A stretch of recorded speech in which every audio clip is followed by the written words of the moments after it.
Everyone, welcome to teachers club. वर्तमान के भारत की जो शिक्षा प्रणाली है उसमें आज का जो पेरेंट है वो अपने बच्चों को जब स्कूल छोड़ के आता है या फिर जब छोड़ने जाता है और जब बच्चे घर वापस आते हैं या फिर जब रिजल्ट डिक्लेयर होता है तो उनकी क्या एक्सपेक्टेशन होती है।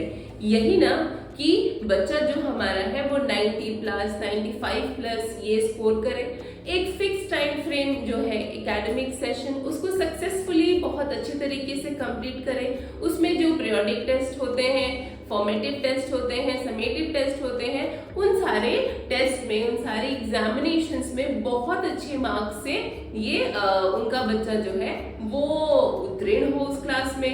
ये एक्सपेक्टेशन भारत के हर एक माता पिता की होती है और यही एक्सपेक्टेशन हमारे टीचर्स की भी होती है, जिनसे हम लोग जब स्कूल में पहली बार जाते हैं, पहली क्लास में जाते हैं, पहली कक्षा में जाते हैं तो उनकी भी यही होने लगती है।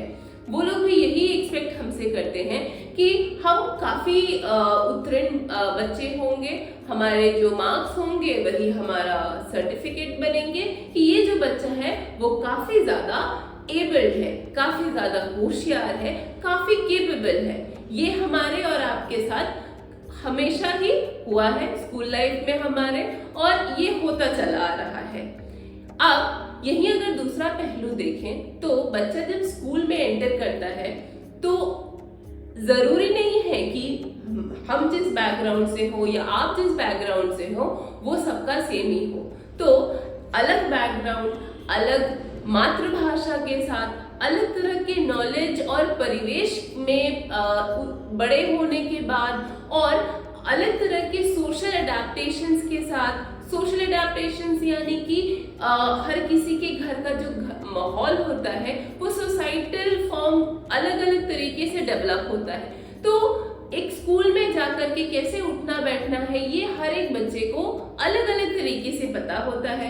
वहीं हर किसी की जो मानसिक क्षमता होती है, कॉग्निटिव या फिर मोटर स्किल्स जो होते हैं वो भी डिफरेंट होते हैं। तो इतने सारे डिफरेंसेस के साथ बच्चे जो होते हैं वो स्कूल में एंटर करते हैं, अपनी कक्षा में एंटर करते हैं। लेकिन वहीं इन सारे बच्चों से ये एक्सपेक्ट किया जाता है कि ये एक फिक्स टाइम फ्रेम में फिक्स सिलेबस को पढ़ने के साथ साथ और सारे के सारे ही 95 प्लस या फिर 100% स्कोर करेंगे। तो और इसके साथ जो हमारे टीचर्स होते हैं उनका सिर्फ यही एम होता है कि सिलेबस को एक फिक्स टाइम फ्रेम में कंप्लीट करवाना और बच्चों का असेसमेंट लेना और उसके बेसिस पे उनको रैंक कर देना।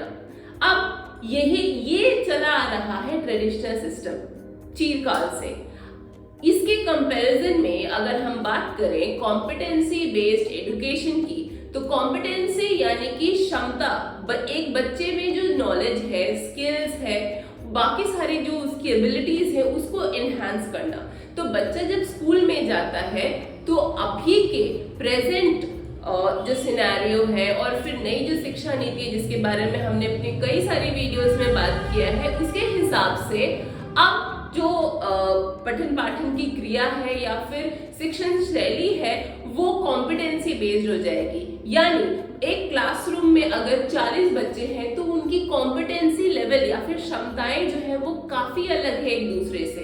तो जब क्षमताएं अलग हैं तो चीजें और उनको समझने की, उन कॉन्सेप्ट को समझने की क्षमता भी बहुत अलग होगी और हर बच्चे का कॉम्पिटेंसी लेवल बहुत ही अलग होगा। इस पे जोर देते हुए कॉम्पिटेंसी बेस्ड एजुकेशन को काफी ज्यादा बढ़ावा दिया जा रहा है, ना ही सिर्फ भारत में बल्कि देश के विश्व के हर एक कोने कोने में। तो इस कॉम्पिटेंसी बेस्ड एजुकेशन को क्या कहेंगे या फिर वो क्या है? कॉम्पिटेंसी बेस्ड एजुकेशन वो शिक्षा प्रणाली है जिसमें बच्चे की क्षमता के हिसाब से ऐसे पेडागॉजी या फिर शिक्षण स्किल्स को या फिर प्रणाली को डिजाइन करना जिससे हर एक बच्चा अपनी क्षमता के हिसाब से अपने स्किल्स को, अपने कौशल को और भी ज्यादा पॉलिश कर पाता है।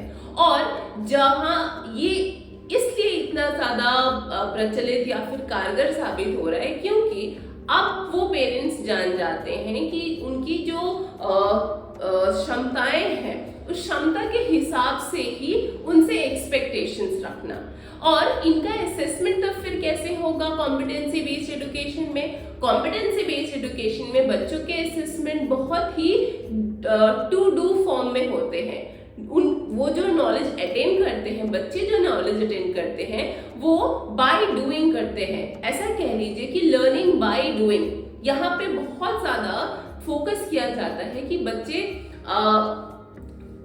जो भी टास्क परफॉर्म करेंगे वो सारे टास्क क्रिटिकल थिंकिंग पे बेस्ड होंगे और वो शिक्षा प्रणाली के साथ साथ प्रॉपर जो सिलेबस चल रहा है उस पैरेलल सिलेबस के साथ साथ आर्ट को इंटीग्रेट करना, योगा एजुकेशन को इंटीग्रेट करना और इसी तरह के पेडागॉगिकल स्किल्स को इंटीग्रेट करते हुए सेम सिलेबस पढ़ाना सारे ही बच्चों को, लेकिन अलग अलग कॉम्पिटेंसी बेस्ड या फिर कॉम्पिटेंसी लेवल के हिसाब से।